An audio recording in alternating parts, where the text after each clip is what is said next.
My name is Lillian. I'm 36 years old, and I live in Napa Valley. The land tied to 3 generations of my family and vineyards stretching to the horizon. I didn't go into the wine business like my parents had hoped. Instead, I started a financial investment analysis company in San Francisco with nothing but an old laptop and a handful of small clients. 10 years later, I built a respected brand serving major investment funds and growing businesses. Every dollar I earned came from sleepless nights, endless deadlines, and staying sharp through dry spreadsheets. I never relied on my family. While my younger sister, Vanessa, was pampered endlessly by our parents, I had to do everything on my own. They paid for Vanessa's MBA at Yale, bought her a brand new Audi, and gave her a condo in downtown Los Angeles. As for me, I worked my way through school, scraping together every penny to keep my business afloat, and rent a small apartment in Oakland. I didn't complain, didn't blame anyone. I just thought everyone has their own path. Then, one afternoon in March, while I was reviewing a quarterly report for a major client, my phone buzzed. It was my mom. Her voice was shaky. "Lillian, your dad had a serious spike in blood pressure. The doctor said he needs to avoid emotional stress, and the bank just sent a foreclosure notice on the vineyard." I froze. Windcrest Estate, the vineyard where I grew up, where my grandfather once guided my hand through rows of grapes, was about to be taken by the bank? My mother continued. "We don't know where to find the money. Vanessa's still interning. You're our only hope." I didn't ask questions.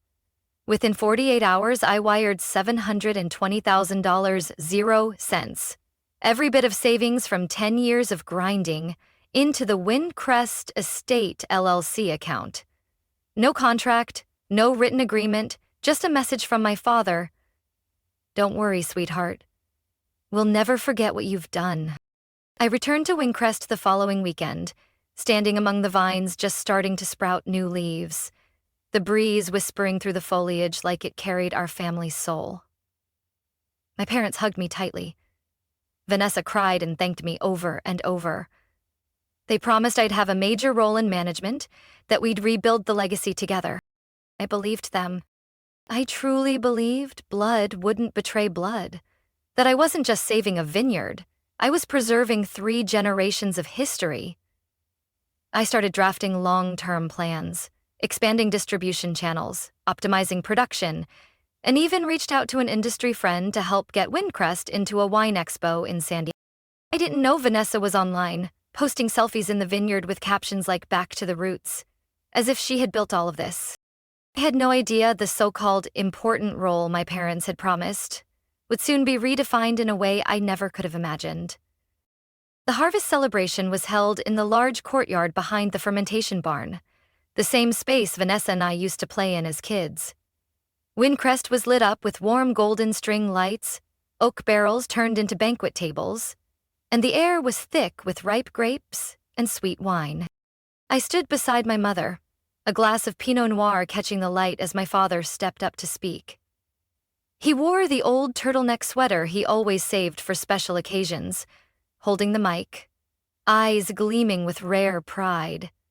All eyes turned toward him as he tapped the mic and spoke in his deep, warm voice. "Thank you all for coming to Windcrest Estate's traditional harvest celebration.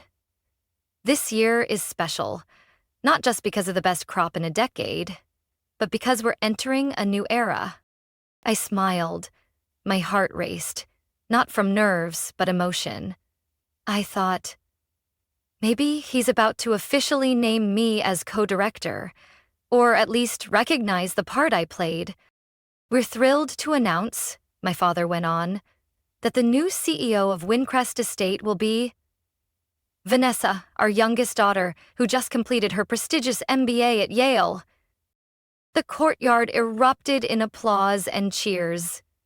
I stood frozen, wineglass suspended mid-air just inches from my lips. Vanessa stepped out from behind the podium in an elegant ivory satin dress, her hair softly curled, her smile radiant. She didn't look at me. She didn't have to. She knew I was there, frozen like a statue. I heard my mother giggle beside me, clapping out of polite reflex. No one noticed me. No one mentioned the $720,000, 0 cents, that had saved Windcrest from foreclosure. Not a single thank you. Not a single word of acknowledgement. Vanessa took the mic, her voice clear and confident. I'm honored to lead Windcrest Estate into a new era. With the knowledge and experience I've gained from my MBA, I'm confident I can take our family's wine brand further than ever before. Well, experience? I fought to keep my face neutral.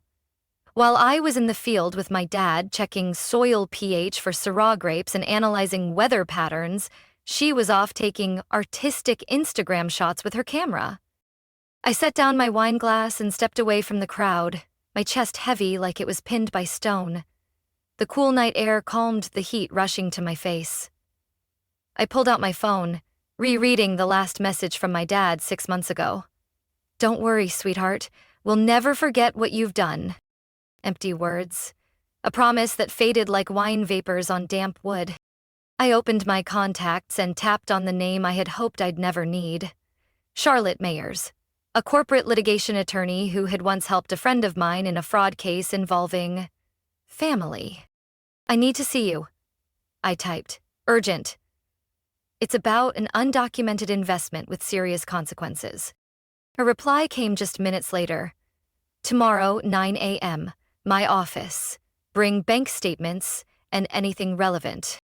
I looked back at the courtyard, Vanessa beaming for the photographer, my mom tearing up beside her, my dad pouring wine for VIP guests. No one spared me a glance. The one who quietly kept Windcrest from crumbling. I turned away, hollow inside. I had lost everything. Trust, pride, and a sense of belonging to the place I once called home. The next morning, I walked into Charlotte Mayer's office, 14th floor of a glass building in downtown Santa Rosa. Her space wasn't flashy, but every detail was neat and professional. Charlotte, in her 40s, platinum hair pulled back, black-rimmed glasses, and sharp eyes that didn't miss a thing. I sat across from her and laid the folder on the table. The $720,000 0 cents wire receipt, bank confirmation emails, texts with my parents, and a breakdown of Windcrest's spending after receiving the funds. Charlotte flipped through the pages, her eyes scanning quickly like the legal code was memorized in her mind. No contract, no receipt, no loan notation, she said. Not judgmental, but clearly skeptical. Lillian, you really sent that much money without asking for anything in writing? I trusted them, I said, voice raw with anger and shame. I thought I was saving the family. Charlotte leaned back, drumming her fingers on the table. Trust is a luxury in anything involving money. But there's one chance. If there was a third-party witness who can testify to what was agreed. I suddenly remembered. When I worked with my parents on the financial recovery plan, the only other person there was Troy, the longtime head accountant at the Vineyard, known for staying neutral. Troy was there, I said. He heard my dad say, "Your investment will be protected and you'll have a role in management." I remember the awkward look on his face. Perfect. Charlotte nodded. I'll contact him. If he agrees, we'll have enough grounds to draft a formal demand for repayment. With interest. She pulled out a blank case folder and began drafting the letter. In it, she demanded that Windcrest Estate LLC repay the full $720,000, 0 cents, within 30 days, with an annual interest rate of 6%. The current market average. She also requested a detailed financial report from the day I transferred the funds. Lillian, Charlotte said as I signed the bottom of the letter, I need you to understand this. If they refuse to cooperate, I will move forward with legal action and request that the court freeze their assets for investigation. Are you ready for that? I clenched my fists. They'd left me no other choice. 3 days later, the letter was delivered to the attorney's office representing Windcrest. Just 1 day after that, Vanessa called me. Her voice was nearly screaming through the phone. What are you doing? Taking family matters to court? Are you out of your mind? No, Vanessa, I replied calmly. What's crazy is thinking I'd stay silent forever. You're going to destroy everything: Windcrest's reputation, my career, Dad and Mom's credibility. I let out a soft laugh. I'm only asking for what's mine. If that feels like destruction to you, maybe you should rethink your definition of integrity. The call ended with the sound of her furious, ragged breathing on the other end. That evening, Troy met me at a small cafe on the edge of town. He showed up in a slightly wrinkled shirt and brought a large envelope. Inside was a printed breakdown of Windcrest's expenditures from the past 6 months. I flipped to the first page and nearly dropped my coffee cup. Mercedes-Benz SUV, listed under Ingredient Transportation. Business class flight to Tuscany, noted as Market Research. Vanessa's MBA tuition, labeled as Internal HR Skill Development. It felt like someone had slammed a final blow into the last bit of trust I was holding on to. I stayed quiet out of loyalty, Troy said in a low voice. But I can't anymore. I've written a formal statement, and I'm ready to submit it under oath. I nodded, eyes fixed on the final number at the bottom of the report. Total misused funds, $601,000, 0 cents. Almost the entire amount I sent had been misappropriated, not to save Windcrest, but to fund the extravagant lifestyle of my own family. I pulled out my phone and sent Charlotte a single message. Proof secured. Initiate Phase 2. 3 days after the meeting with Troy, I received an email from Charlotte with the subject line, "This is more serious than we thought." I opened the document she sent, and it felt like all the blood rushed to my head. Among the list of unusual expenses, beyond the Mercedes and Vanessa's MBA tuition, there were multiple transactions under the name of a completely unfamiliar entity, Windcrest Future Holdings, LLC. That name had never appeared in any business plans or internal documents I reviewed while working with my parents. I immediately called Charlotte. "This company was registered just 1 week after you transferred the money," she said, her voice low and firm. "The legal representative is your father. The second authorized party is Vanessa." I dropped into my chair, gripping the phone tightly. "They didn't just use your investment for personal spending," Charlotte continued. "They've also been quietly shifting assets, everything from grape presses to the wine label trademark, into this new company. If they finish, the parent company you invested in will be nothing but an empty shell." I closed my eyes. A memory of my grandfather surfaced. He once told me, "A weak vine dies if it's not protected in time." Now I understood that he wasn't just talking about grapes. He was talking about legacy. "Charlotte, if I don't act now, I'll lose everything," I said. "It's not if anymore, Lillian. It's time to strike back." That afternoon, I met Troy at a small bar in Healdsburg, a place no one in my family ever visited. He came in with a heavy expression, carrying a laptop and a USB drive. "I reviewed the accounting system," he said, "and you need to see this." Troy pulled up detailed financial spreadsheets and pointed at each line. I saw countless market research expenses that were actually travel costs, HR expenses that were allowances for Vanessa and her boyfriend, a man who had never worked a single day at Windcrest. But the worst was the asset transfer file. "Here," Troy pointed at the screen. "These are the documents transferring ownership of the best 3 Vineyard lots, plots 4, 6, and 8, to Windcrest Future Holdings, officially labeled as Restructuring for Strategic Development." I stared at the note like it could ignite from my glare. Those lots were the heart of Windcrest. If they were moved, the parent company would no longer be able to produce wine at a quality level necessary to stay competitive. "There's more," Troy said quietly, pulling out a folder from his bag. "I found a draft contract sent to their attorney. They're planning to merge Windcrest Estate into holdings, then declare the original company bankrupt to wipe out your investment." My mouth went dry. "Oh, if they succeed," I said slowly, "I won't just lose the money. I won't even have legal standing to sue." Troy nodded. "Why are you helping me?" I asked, looking him straight in the eye. He hesitated, then said softly, "Because I owed your grandfather. And because no one in your family deserves to hold on to what he left behind."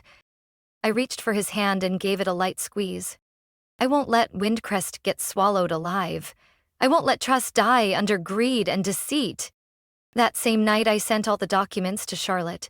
She called back within 10 minutes, and this time her voice was sharper and more resolute than ever. "They didn't just cross an ethical line. They may have violated federal law. You now have evidence of financial fraud, asset concealment, and breach of fiduciary duty. We're not just sending demand letters anymore." So what's next? We prepare a case for the SEC and federal authorities. At the same time, we'll file an emergency motion to freeze all transactions and assets linked to Holdings LLC. I sat in my Santa Rosa apartment, staring at my laptop screen. The numbers, the text, the land plots where I once learned to prune vines with my grandfather, they all stared back at me. My hands trembled slightly, but my mind had never felt clearer. 3 days after Charlotte sent the formal demand, warning that we'd escalate to the SEC within 72 hours without a response, I got a call from Vanessa. Her name flashed on the screen. I hesitated for a second. Before I could answer, the call went to voicemail. Her message lasted less than 30 seconds, but her voice was panicked and furious. "Lillian, you can't do this. Dad had to be rushed to the hospital last night. His blood pressure spiked. Do you even realize you're pushing the entire family off a cliff? Call me back now." I didn't call back. Instead, I opened my laptop and checked Charlotte's latest email. The subject line was simple: chain reaction initiated.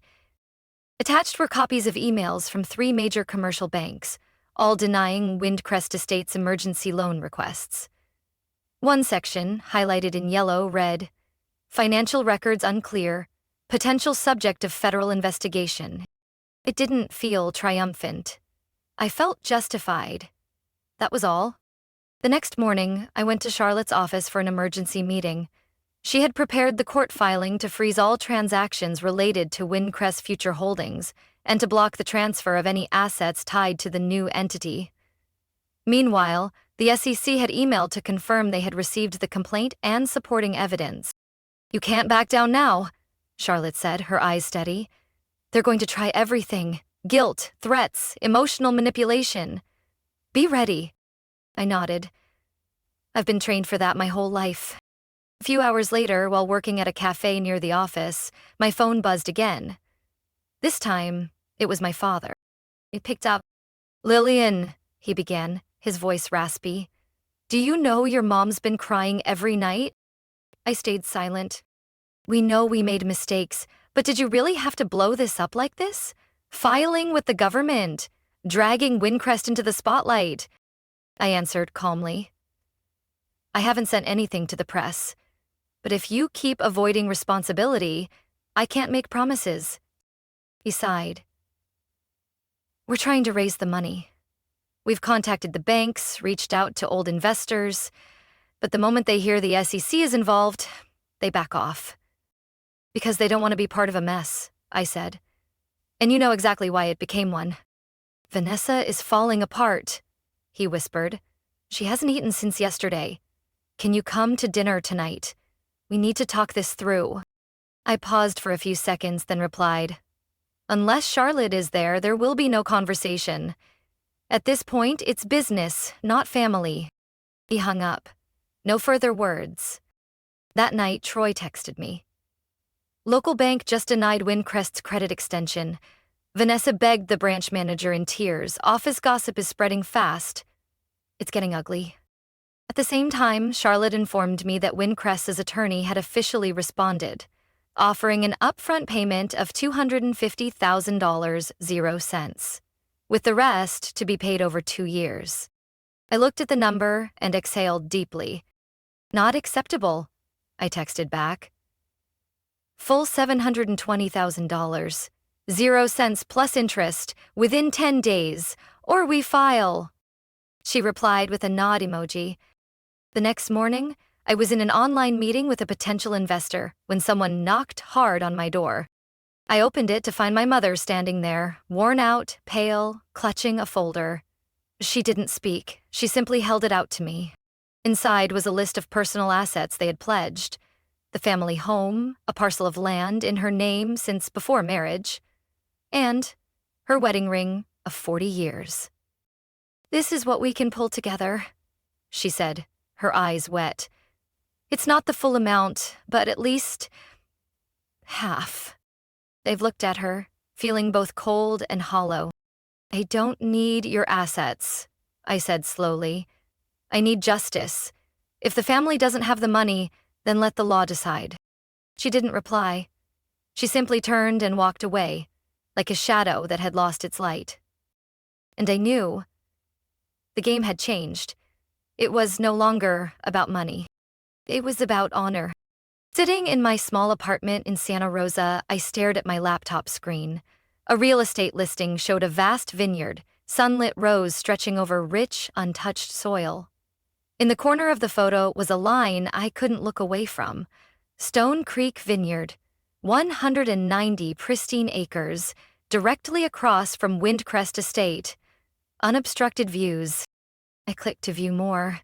Stone Creek had been Windcrest's biggest rival for 3 decades, until the aging owner started selling off land. From its highest point, you could see the entire Windcrest property, including the fermentation building and the newly built guest area. My heart pounded. This was the leverage I needed. I texted Charlotte immediately. "Stone Creek is up for sale. I want to move fast." She called me back in 5 minutes. "Lillian, are you sure?" she asked, her voice lower than usual. "This will strike right at their pride." "Exactly what I want," I answered firmly. "If they thought I'd roll over and forget, it's time they realize I'm not that timid little girl anymore." We agreed to send one final warning letter to Windcrest, this time with a photo taken from the top of Stone Creek looking down on their estate. A message that didn't need words. That afternoon, I drove to meet Ryan Calloway, the agent representing Stone Creek. He was in his 50s, with salt and pepper hair, sharp eyes, and a friendly demeanor. "I've heard about you," Ryan said the moment we shook hands. "And I've got to admit, I admire your fighting spirit." I smiled. "I'm not here to start a war, Mr. Calloway. I'm here to rebuild the right way." But all he could think about was the thought of having me as his daughter. Ryan nodded thoughtfully as I laid out my plan. Expanding production, focusing on premium grape varieties, offering tours with immersive experiences. Something Windcrest had always struggled to execute. "You've got the potential to turn this place into a small empire," he said. "And Windcrest will have no choice but to take notice." "That's the plan," I said without hesitation. We signed a memorandum of agreement. I committed to putting down 10% of the purchase price if no legal disputes arose within 20 days. Back home, I immediately emailed Charlotte with all the related documents. Within an hour, she had drafted and sent a second letter to Windcrest's attorney. The message was crystal clear. If Windcrest did not repay the full amount of my investment plus interest within 72 hours, I would finalize the acquisition of Stone Creek and launch a directly competing brand. At the same time, I would submit all evidence of financial misconduct and asset diversion to the SEC. No threats, just facts. Sharp and undeniable. 20 minutes after Charlotte sent the letter, my phone lit up nonstop. A familiar number. Dad. I didn't answer. A minute later, Mom. Still no answer. Next was Vanessa. I silently put my phone on silent and let the screen flash again and again. That night, as I sat by the window looking out at the Napa Valley night sky, a message came in. From Troy. "Emergency meeting at Windcrest. Your dad and Vanessa are arguing. Badly. They're scrambling to stop you from buying Stone Creek."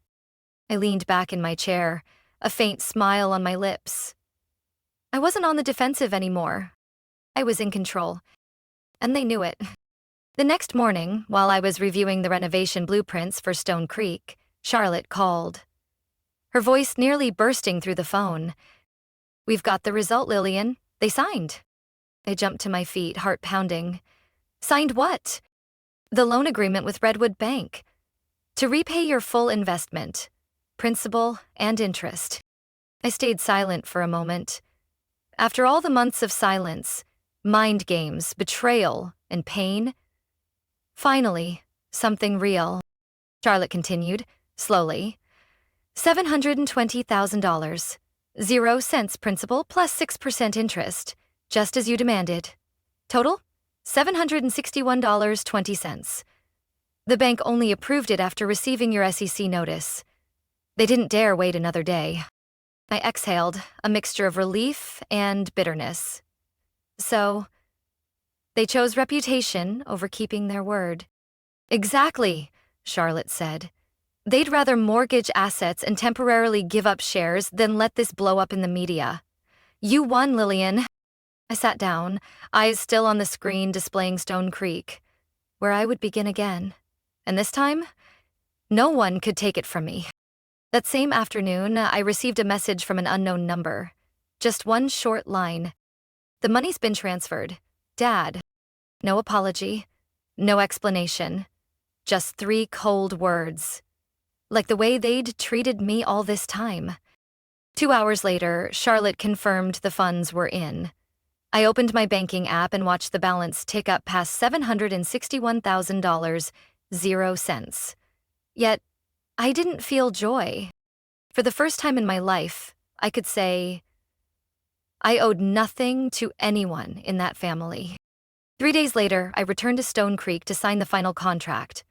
Ryan Calloway smiled as we shook hands, his voice full of respect. You're the strongest woman I've ever met in this business. I just don't let anyone bury my dreams, I replied. We both signed the contract. Using the returned money from Windcrest, I placed the down payment to purchase all 190 acres. I also officially became the owner of the Stone Creek Reserve brand, a label that had once won multiple national awards. I walked outside, standing among the endless rows of vines, and took a deep breath. The wind blew through my hair, carrying the scent of earth, grapes, and freedom. That evening, Vanessa showed up unexpectedly at the gate of my new office. Her eyes were shadowed, her messy bun a far cry from her usual polished look. Can we talk? She asked, her voice lower than usual. I folded my arms. About what? I know. I was wrong. This all went too far. But you don't have to become the enemy of the whole family. I looked at her, not with anger, not with resentment, just emptiness. I'm not the enemy, I said. I just stopped being the one who gets hurt. You got your money, you've got Stone Creek. You won. Why won't you just let Windcrest go? I gave a faint smile. Because Windcrest should have been mine. Not for the money. Because I once gave up everything. My career. My life. To save it. And you and our parents chose a different path. Vanessa was silent. After a pause, she whispered, Dad hasn't spoken to anyone since signing the papers. Good, I said. He should spend that time reflecting on what he did. She turned and walked away without another word. I walked into the office where Troy was waiting with the new development layout for Stone Creek. He looked at me and smiled. Welcome home, Lillian. I nodded. I could finally feel I was stepping into a new chapter, one where I wrote the rules.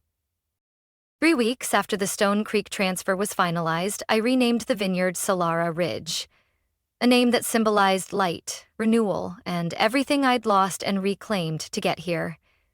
From the west hilltop, I could see the rows of grapes at Windcrest, small, tired, and now just a faint shadow of the dream they once claimed. I didn't look at it with hate. I looked with resolve. I called Troy, who had resigned from Windcrest right after the transfer and officially offered him the CFO position at Solara Ridge. He was surprised I chose him first. But to me, there was never a doubt. I need someone who knows the old mistakes, so we don't repeat them, I said. Troy didn't just say yes. He brought a full network with him, a grape-growing expert from Oregon, a production consultant from Sonoma, and a branding designer who'd worked with award-winning wineries. We started from zero. Or nearly. Good land, ideal climate, an irrigation system that needed overhaul and outdated equipment. But I wasn't afraid. I had built a financial company from a studio apartment barely 400 square feet. Building a wine brand? It was a challenge, but one I chose. I wasn't just making wine, I was telling a story. One of betrayal and rebirth, loss and triumph. And I'd let the bottles speak for me. I named our first product line The Second Harvest, a symbol of things once thought lost, now returned stronger. The label was minimalist. A hand rising from the soil, gripping a ripe, vibrant cluster of grapes. On the first day of harvest hiring, I stood in the vineyard in a simple shirt, cloth hat, sleeves rolled up, working beside everyone else. No one knew I used to be the daughter of Windcrest's owner. No one needed to. Here, I wasn't Lillian from the Roberts family. I was just Lillian of Solera Ridge. That evening, I returned to my temporary office inside the fermentation barn, drafting the expansion plan. I wanted my wine in Napa's top restaurants, then San Francisco, and eventually in regional wine expos. Charlotte stopped by one late afternoon, bringing a bottle of Chardonnay from a former client and a folder of documents. "Congratulations to Solera Ridge," she smiled. "And to the woman brave enough to cut family ties to protect her dignity." I poured the wine into 2 clear plastic cups and clinked with her. "I don't think I lost a family," I said. "I think I just found myself." The next day, I got an email from a major distributor in Los Angeles offering a partnership if I could supply 200 cases for the upcoming holiday season. I called an emergency team meeting. Everyone was stunned. Solera Ridge hadn't even finished the first batch. I looked around and said with confidence, "We'll do it. Not just 200 cases. We'll make them remember our name with the very first taste." Troy stepped beside me, his voice low but strong. "Windcrest just released an internal report. They're cutting back on marketing. Looks like the bank's holding tighter control than we thought." I didn't respond. I just looked toward the hill, where the rows of vines on the other side of the valley continued growing under outdated, rigid management that no longer had room for change. One autumn morning, after the last grapes were harvested, and Solera Ridge's first batch was aging in oak barrels, I received a package. No sender, just a handwritten address in a familiar script I hadn't seen in nearly a year. It was from my parents' house. I opened it. Inside was an old leather-bound notebook, the cover worn, the cloth tie frayed. I recognized it instantly, like it was part of me. My grandfather, Charles Roberts' Vineyard Journal, the foundation of Windcrest. I opened it. The smell of old paper mixed with earth, ink, and sun spilled out. The yellowed pages detailed his grape blending formulas, how he tracked soil pH, even hand-drawn maps of seasonal wind patterns across the hills. In between were personal notes. "A vine is like a person. Neglected, it withers. Tended with care, it revives." Tucked between 2 blank pages at the back was a folded sheet. I opened it and saw my father's handwriting. Slightly shaky, but clear. "Dear Lillian, I've been rereading this journal. In every line, I see you. The precision, the patience, the strength. Maybe I clung too tightly to what I thought was right by old standards, and forgot that some people need to break the mold to grow. I'm not good with apologies. But this journal was your grandfather's treasure, and now it belongs with the one who truly understands its worth. Dad." I folded the paper and placed it gently over my heart. No grand speeches. No tears. Just that one small gesture was enough to know that even if he couldn't say it, he understood. Even if it came too late. The following spring, the first batch of the second harvest officially debuted at the North Bay Wine Expo. Critics described it as balanced, complex, and unexpectedly profound, almost as if they were describing the journey I had taken. Vanessa was no longer CEO of Windcrest. The bank required the appointment of a neutral director, and since then, she had mostly stepped away from operations. Troy heard she had moved into the city and enrolled in a short course on art and design. The first time in her life she had done something not tied to our parents' expectations. My mother remained silent. Not a single message since the day she handed me the papers, pledging the old house. But I understood. Some distances can't be mended with words. And I no longer needed them to move forward. I chose to build a future, not to rebuild the past. Solera Ridge sold out its entire first run of 2,500 bottles. Our second product line, Legacy Bloom, was named by Troy, honoring the journey of old legacies blossoming into something new. One late afternoon, I stood in the vineyard, near the edge where the lavender bloomed purple along the fence. In my hand was a glass of wine made from the very grape my grandfather had once nurtured first, Cabernet Franc. A soft breeze drifted through. I closed my eyes, listening to the wind, the earth, and deep within me, my grandfather's voice echoed, "If you care for it the right way, a vine will never betray you." I set the glass down, pulled an old notebook from my jacket pocket, turned to the final page, and wrote a new line. A legacy begins again in the place once rejected. And now, more than ever, I understood. I didn't need to inherit a vineyard to build something extraordinary. All I needed was to trust myself. 1 year after officially acquiring Solera Ridge, what had once been a quiet nightmare had become the solid foundation of the road I now walked. Every morning, as I stepped out of the small office converted from an old barn, I saw dozens of workers tending to each vine with skilled hands and genuine care. They weren't just working for a paycheck. They believed in what Solera Ridge stood for, a brand born from ruin, led by resilience and trust. I used to think I needed my family's recognition to feel worthy, but it was when they turned their backs, when I was pushed out of their perfect picture, that I finally saw myself clearly. No longer the forgotten shadow of Vanessa, no longer the silent supporter behind the scenes, but a woman of intellect, strength, and unwavering integrity. I didn't choose revenge. I chose justice. I didn't shout. I used the law and the truth. I didn't destroy. I rebuilt. What struck me most was this. I wasn't alone in being underestimated by family. After the Legacy Bloom launch, an older woman came to meet me. She introduced herself as Nora, a former family winery operator who had been pushed out by her son after refusing to fund his $1 million idea. "I read your story in the paper," she said, calm but firm.